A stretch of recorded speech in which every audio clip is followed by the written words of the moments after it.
De vez em quando aparece uma galera aí falando que o teorema da incompletude prova que Deus não existe, que o universo é incompleto, ou então que o teorema da incompletude de Gödel prova que a realidade é inconsistente e outras doideiras assim.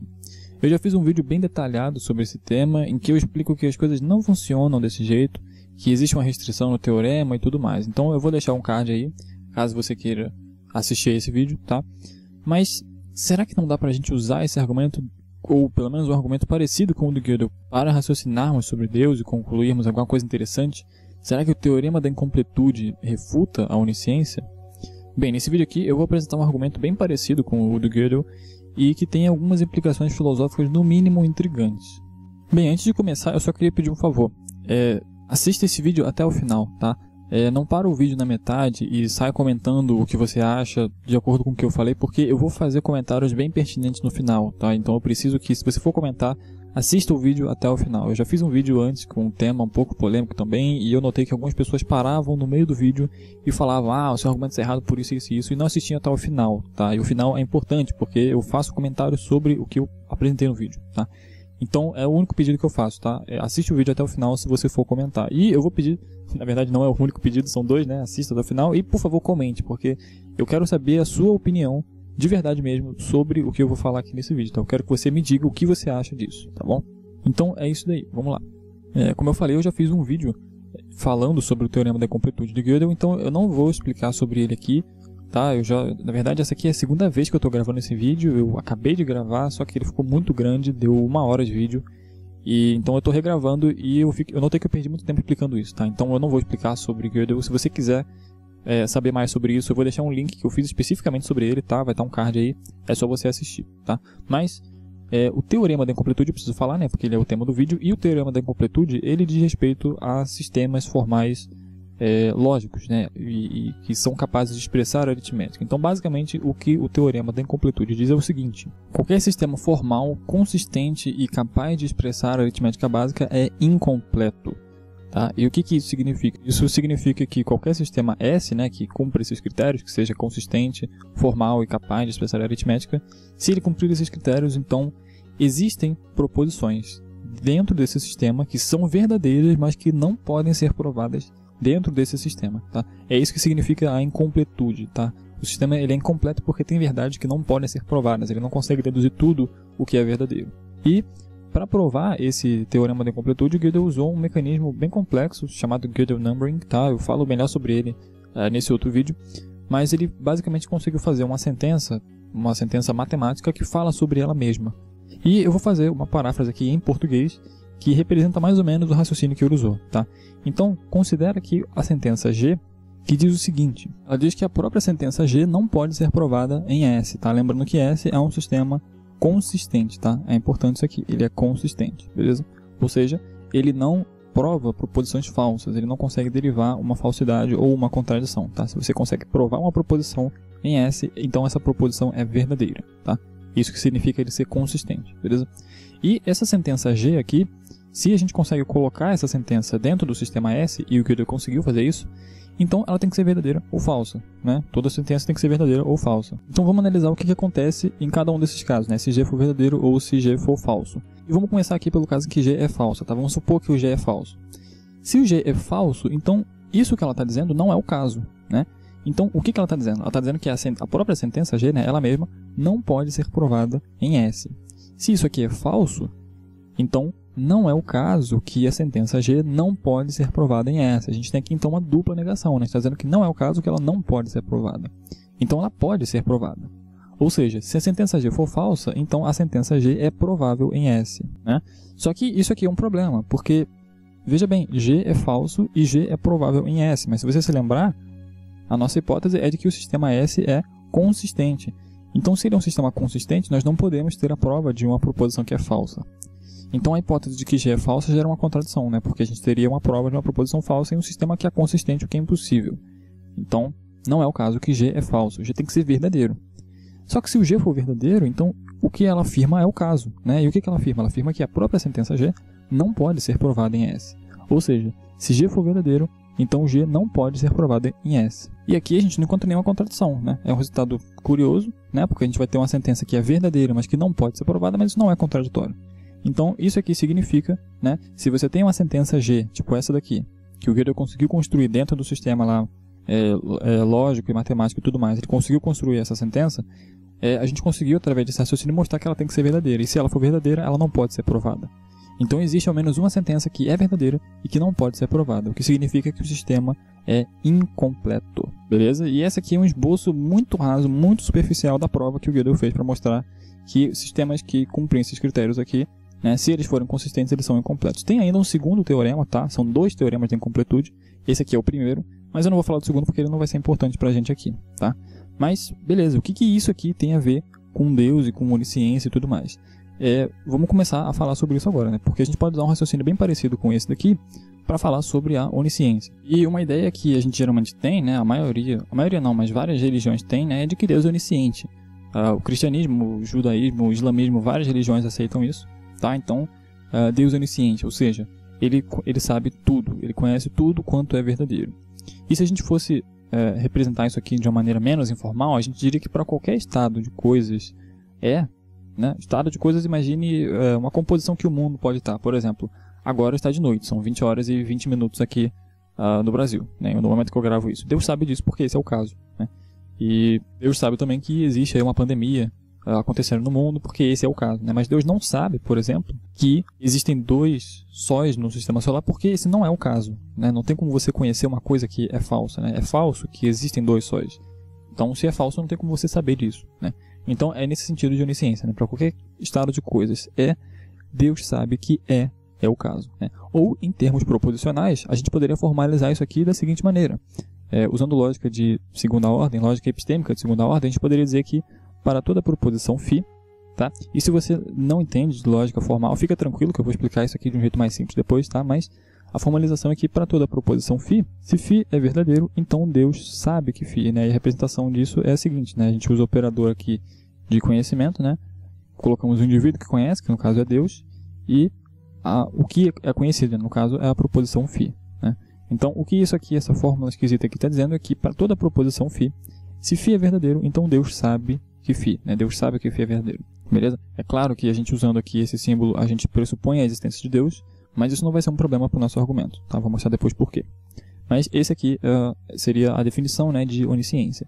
E um dos princípios da lógica epistêmica é o axioma T, né, da lógica modal, que diz que se uma proposição é necessária, então ela é verdadeira, né? A interpretação epistêmica disso seria de que se uma proposição é conhecida, então ela é verdadeira, né? Isso aqui capta mais ou menos a noção comum, né, de conhecimento que a gente tem. Se você sabe que tal coisa é o caso, então tal coisa é verdadeira. Não tem como você saber de algo que é falso, como eu já falei, né? Você pode achar, né? A crença não funciona desse jeito. Você pode crer em algo que é falso, mas você não pode saber algo que é falso, entendeu?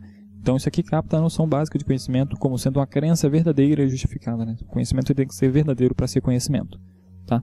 E se isso aqui é o caso, né? Para qualquer proposição, se ela é conhecida, então ela é o caso, então a gente pode aplicar isso aqui também, né? Porque aqui a gente está dizendo que Deus sabe que φ é conhecido.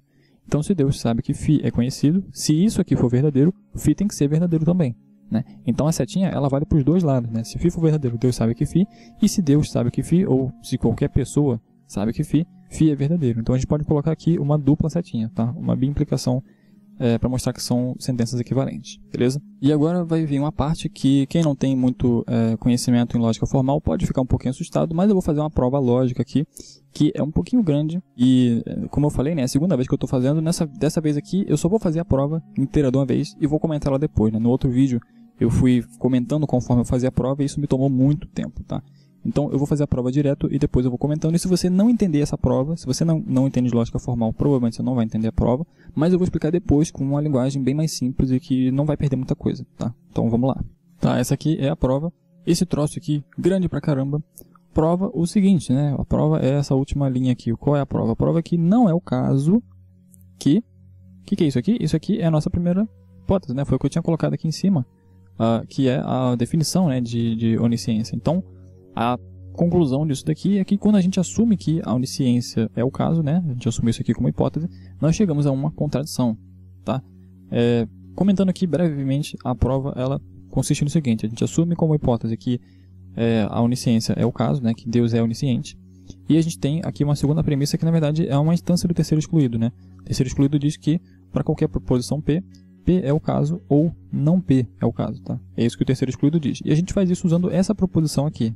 Essa proposição que diz que Deus conhece a proposição P, tá? E no caso, essa aqui, na verdade, a negação dela é a própria proposição P, foi o que eu defini aqui em cima, tá? Então, essa aqui é a chave de todo esse argumento e eu vou explicar melhor depois, tá? De novo, se você não está entendendo, você vai entender depois, fica tranquilo, tá? Mas essa proposição P basicamente diz que não é o caso que Deus conhece P. Ou seja, é uma proposição que fala sobre si mesma, que ela não é conhecida por Deus. Está bem parecida com o argumento de Gödel, né? Ele fala que existe uma proposição G, e a proposição G diz que a proposição G não pode ser provada dentro do sistema S. Tá? Isso aqui é bem parecido. É a proposição P, que diz que ela mesma não é conhecida por Deus. Tá? Então, com essa proposição em mãos aqui, a gente consegue fazer esse argumento. Tá? E vamos lá, então. Esse aqui é o terceiro excluído. Né? E a gente tem o seguinte. Se essa sentença aqui é universal, né? Se para qualquer proposição φ vai ser verdadeira, se somente se Deus sabe que φ, se isso vale para qualquer proposição, isso vale particularmente para essa proposição P aqui. Tá? Então a gente instancia universalmente essa primeira fórmula aqui e a gente conclui que P é verdadeira se somente se Deus sabe que P. Tá? Sendo que P é essa proposição aqui. Beleza? É a proposição que diz que ela mesma não é conhecida por Deus. Então, como essa proposição é verdadeira ou a negação dela é verdadeira, um dos dois é verdadeiro. Né? Vamos assumir que a proposição P é verdadeira. Né? Então foi o que a gente fez aqui, a gente assumiu como hipótese que P é verdadeiro. Né? E a definição de P é que P não é conhecido por Deus. Né? Então a gente pode inserir essa definição aqui, tá? E a gente consegue concluir o seguinte: se por hipótese não é o caso que Deus conhece P, e a definição de P diz que isso aqui, né, que não é o caso que Deus conhece P, é a própria proposição P, e aqui na linha 3 a gente está dizendo que o P é equivalente a Deus saber que P, né, porque isso aqui é implicado pela onisciência, né, se P é verdadeiro, então Deus sabe que P, por essa linha aqui, né, por essas duas, a gente consegue concluir que não é o caso que P, né, porque veja bem, P vai ser verdadeiro se e somente se Deus sabe que P, ou seja, são proposições equivalentes. Se essa for verdadeira, essa vai ser verdadeira e vice-versa. Se essa aqui for falsa, essa aqui vai ser falsa e vice-versa. Então elas têm o mesmo valor verdade. Né? Então se aqui embaixo a gente está dizendo que não é o caso que Deus sabe que P, esse lado aqui vai ser falso. Né? Se esse lado é falso, o outro também é falso, então P é falso. Tá? E se o P diz que não é o caso que Deus sabe que P, negar isso aqui vai fazer uma dupla negação, a gente pode eliminar a dupla negação e afirmar que Deus sabe que P. Isso aqui é contraditório, tá? A gente tem aqui uma contradição entre as linhas 4 e 6, tá? Essas duas sentenças aqui são contraditórias, é uma proposição e a negação. Isso aqui surgiu da hipótese de que a proposição P é verdadeira, né? Que a gente fez aqui na linha 4, então essa hipótese tem que ser falsa. Então essa proposição P aqui, ela não pode ser verdadeira, porque se ela for verdadeira, isso vai gerar uma contradição interna, tá? Ela vai contradizer a si mesma, beleza? Claro, tomando aqui como base essa premissa aqui hipotética, né, da onisciência. Então, não pode ser o caso que a proposição P é verdadeira. P tem que ser falsa. E foi o que a gente concluiu aqui, né, através de reductio ad absurdum, né, a gente conclui que o P, que é essa proposição que está circulada em verde, tem que ser falsa. Tá? Por dupla negação, a gente elimina essas duas negações aqui e a gente conclui que o P tem que ser falso. Né? Só lembrando que o P diz que não é o caso que Deus sabe que P. Beleza? Só que aqui tem um problema, porque olha só, na proposição 3, né, pela onisciência, a gente sabe que se uma proposição P é verdadeira, então Deus sabe que P. E vice-versa. Se Deus sabe que P, então P é verdadeiro. E aqui na linha 8, a gente está dizendo que Deus sabe que P. Então, através de modus ponens, né, entre 8 e 3, a gente conclui que P é verdadeiro. Só que a gente acabou de dizer que o P não é verdadeiro. Né? Então, isso aqui significa que o P é verdadeiro, e isso aqui significa que o P não é verdadeiro. São duas proposições. São a mesma proposição, né? Só que uma está negada e a outra não. Então isso aqui é uma contradição, né? É uma outra contradição. E como isso aqui surgiu da hipótese inicial de que Deus é onisciente, a gente conclui que essa hipótese tem que ser falsa. Tá? Então não é o caso que Deus é onisciente. Beleza? Essa aqui é a prova lógica. Isso aqui é só uma maquinaria formal, né, para mostrar que esse raciocínio é válido. E eu vou mostrar aqui agora de maneira informal, de maneira muito mais simples, mas que vai captar a mesma ideia da prova acima, que é a seguinte. Imagine essa proposição P, né? A proposição que diz que ela mesma não é conhecida por Deus. Considera também que Deus é onisciente, tá? Essa aqui é a nossa premissa. Isso aqui é uma definição, tá? É uma definição de uma proposição. E, sendo uma proposição, ela tem que ser verdadeira ou falsa. Então, vamos considerar os dois casos, tá? Vamos lá. Se a gente tem aqui que P é verdadeiro, então o que ela afirma é o caso, né? Então, ela é uma proposição verdadeira e ela diz que ela mesma, né, a própria proposição P, não é conhecida por Deus. Então, se P for verdadeiro, P não é conhecido por Deus. Beleza? Só que esse aqui não pode ser o caso, porque olha só, a nossa premissa aqui é de que Deus é onisciente. Então, se Deus é onisciente, para qualquer proposição que for verdadeira, Deus sabe que essa proposição é verdadeira. Então, o que a gente conclui é o seguinte: quando a gente assume que P é verdadeira, a gente conclui que P não é conhecida por Deus, o que contradiz a nossa hipótese de que Deus é onisciente. Então, não pode ser o caso, se Deus for onisciente, não pode ser o caso que a proposição P é verdadeira. P não pode ser verdadeira porque isso é contraditório. Então, se ela não pode ser verdadeira, ela só pode ser falsa. Então, a gente conclui que P é falsa. Mas olha só, se P for falsa, então isso que ela está afirmando aqui não é o caso, né? E o que ela afirma? Ela afirma que a própria proposição P não é conhecida por Deus. Se isso aqui não é o caso, então não é o caso que a proposição P não é conhecida por Deus. Veja que a gente tem uma dupla negação, né? Já tem uma negação aqui, e quando a gente nega essa proposição, já que ela é falsa, a gente acaba com uma dupla negação. Então, para acabar com a dupla negação, basta eliminar essa daqui e a outra negação, né, que a gente obteve ao dizer que ela é falsa, e a gente vai ter que a proposição P é conhecida por Deus. Então, o que a gente conclui é que P não pode ser verdadeira, porque isso é contraditório, então ela tem que ser falsa. E se ela for falsa, então a proposição P é conhecida por Deus, né? Só que isso aqui também é contraditório, porque não tem como Deus conhecer uma proposição que é falsa. Isso aqui contradiz um princípio do pensamento, né, que a proposição, quando é conhecida, ela é verdadeira, né? E na própria definição de onisciência, isso aqui já está embutido, né? Deus só conhece proposições verdadeiras. Então, isso aqui também é contraditório. Só que, se P tem que ser verdadeira ou falsa, e qualquer uma dessas opções aqui leva a uma contradição, então a gente conseguiu derivar uma contradição. E de onde que a gente derivou uma contradição?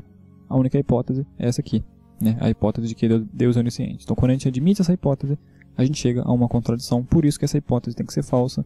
Então, não é o caso que Deus é onisciente, tá? Esse daí é o coração do argumento. Então, se você não entendeu essa prova toda, você só precisa entender o que eu fiz aqui agora, tá? Isso aqui é no que consiste esse argumento, beleza? Então, agora eu vou para a segunda parte do vídeo, que eu falei que é importante. Se você assistiu até aqui, muito obrigado. Não sai do vídeo, que o que eu vou falar agora é muito importante, que são as possíveis objeções, tá? Eu conversei com alguns amigos meus que se interessam por esse assunto e consegui pensar aqui em 6 objeções possíveis, tá? Não significa que eu concorde com todas elas e nem que eu discorde, tá?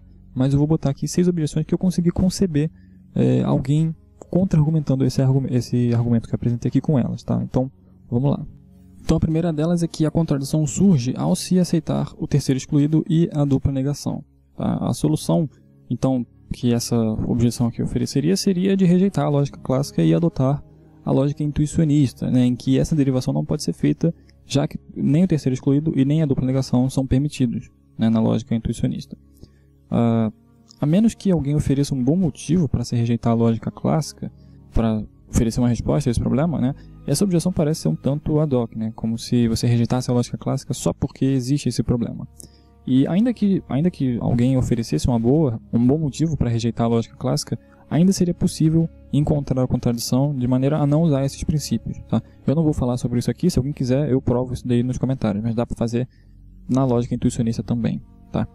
A segunda objeção é a seguinte, é que a contradição surge ao se aceitar esse princípio aí, né, como sendo a definição da onisciência, porque Deus pode conhecer proposições falsas, tá?